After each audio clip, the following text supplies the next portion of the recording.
आदिवासी कौन है? आदिवासी किसे कहा जाता है? यहाँ पर अगर आदिवासी भाई बैठे हैं तो वो सुन लेना। आदि का हाल दर्शक मित्रों, जय जोहार जय देव। दोस्तों अपना आदिवासी समाज माटे ने अपना आदिवासी समाज क्यांथी पैदा थया ने एमनो इतिहास जाणવો હોય તો दोस्तों आ वीडियो पूरो दोस्तों तो તમને બધી માહિતી મળી જશે दोस्तों। અને તમે हमारे चैनल पर नए हो तो लाइक से सब्सक्राइब कर देना। आदिवासी कौन है? आदिवासी किसे कहा जाता है? यहाँ पर अगर आदिवासी भाई बैठे हैं तो वो सुन लेना। आदि का मतलब होता है सृष्टि की शुरुआत से, जब से दुनिया बनी उसे कहा जाता है आदि। वासी का मतलब होता है रहना। जो शुरू से इस भूमि पर रहते हैं वो आदिवासी कहलाते हैं। तो पूरी दुनिया आदिवासी है। और सबसे पहला आदिवासी कौन है? सबसे पहला आदिवासी है भगवान शंकर, क्योंकि आज भी वो महल में नहीं रहते हैं, कैलाश पर्वत पे रहते हैं। आज भी वो अपने शरीर पर मृग छाल लपेटते हैं। आज भी भगवान शंकर जो है शरीर पर भभूति रमाते हैं, इसीलिए उनको आदिनाथ कहा गया, आदि ज्योति कहा गया है। वनवासी का मतलब क्या होता है?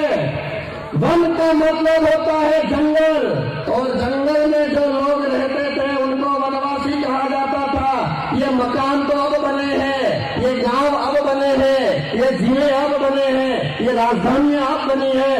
पहले तो जो इस संसार में पहला मनुष्य जो भी आया वो वन में आया, वो जंगल में आया है। तो केवल वन में रहने वाले ही वनवासी नहीं है, हम सब वनवासी हैं, क्योंकि हम सब की उत्पत्ति जंगल में हुई और हम सब वन से आए हैं। तो दर्शक मित्रों, मनसुख वसावा आदिवासी है कि नहीं એવું અનંત પટેલનું કહેવું છે दोस्तों। તો दोस्तों એમને આદિવાસી સમાજ માટે અને સત્તરભાઈ વસાવા માટે શું કહેવા માંગે છે તો અનંત પટેલનો તમે વિડીયો જોઈ લો। તમારા માધ્યમથી મનસુખભાઈ કેવું છે? મનસુખભાઈ તમને વગાડતા નથી આવડતું એટલે એવું કહેતા છે કે આદિવાસી એટલે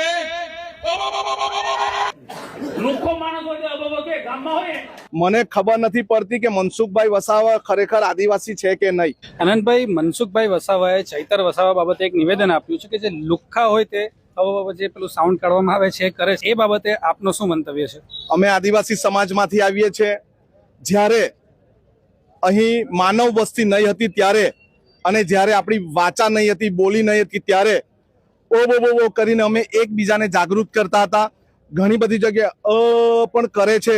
એ એક અમારી બોલી છે, એક અમારી લેંગ્વેજ છે, જે આદિવાસી વિસ્તારમાં રહી છે, જે જંગલ વિસ્તારમાં રહી છે, જે ડુંગરાળ વિસ્તારમાં રહી છે, જે સૂકા વિસ્તારમાં રહી છે, એમની બોલી છે। મને ખબર નથી પડતી કે મનસુખભાઈ વસાવા ખરેખર આદિવાસી છે કે નહીં, અથવા કદાચ રેશમી આદિવાસી બની ગયો એવું લાગે છે। એટલે આ અમારું જન્મજાત, અમે માના પેટમાં હોઈએ ત્યારથી અમે આવું કરતા હોઈએ છીએ। એટલે મનસુખભાઈને આની કંઈ ખબર નહીં હોય, પરંતુ અમે જે કરીએ છીએ એ વર્ષોથી, અને અમારા બાપ દાદા જ્યારે માનવ વસ્તી અહીં હતી નહીં, પ્રકૃતિના ખોળે રહેતા હતા ત્યારથી અમે કરતા છે, ને હજુ પણ કરીએ છીએ। મનસુખભાઈને પેટમાં દુખતું હોય તો મનસુખભાઈ નહીં કરે। અમને કઈ એની સાબિતીની કે સાક્ષીની જરૂર નથી કે મનસુખભાઈ વગાડે તો જ આદિવાસી વગાડે, એવું નથી। મને તો તમારા માધ્યમથી મનસુખભાઈને કેવું છે, મનસુખભાઈ તમને વગાડતા નથી આવડતું એટલે એવું કહેતા છે કે તીર કામઠા ચલાવતા આવડતા છે ને, અમે હવે પાડલિયાવાલી કરવાના છે, તમારા અધિકારીને ઘેર ભેગા કરજો। તો દર્શક મિત્રો, મહેશ વસાવા સેતરભાઈ વસાવા માટે અને આમ આદમી પાર્ટી વિશે આદિવાસી સમાજ માટે શું કહી રહ્યા છે તો મહેશ વસાવાનો તમે લાઈવ વિડીયો જોઈ લો। અને ખાસ કરીને તમે છેતરાતા નહીં, કેમ કે દિલ્હીથી આવેલા ઠગ લોકો છે ને, અહીં ગાડી બધા આખા બનાવ્યા છે આપણા વિસ્તારોની અંદર, એને એ ઠગ લોકોએ આદિવાસી વિસ્તારમાં વીજળી મુફત આપવાની વાત કરી, શિક્ષિત બેરોજગારોનો 3000 ભથ્થું આપવાની વાત કરી। ક્યાં ગયું ભાઈ બધું? તમે ફ્રી આપવાની વાત કરતા।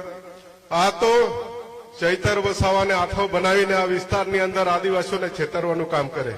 દિલ્હીમાં તો એ લોકો પતી ગયા, તમને ખબર છે ને?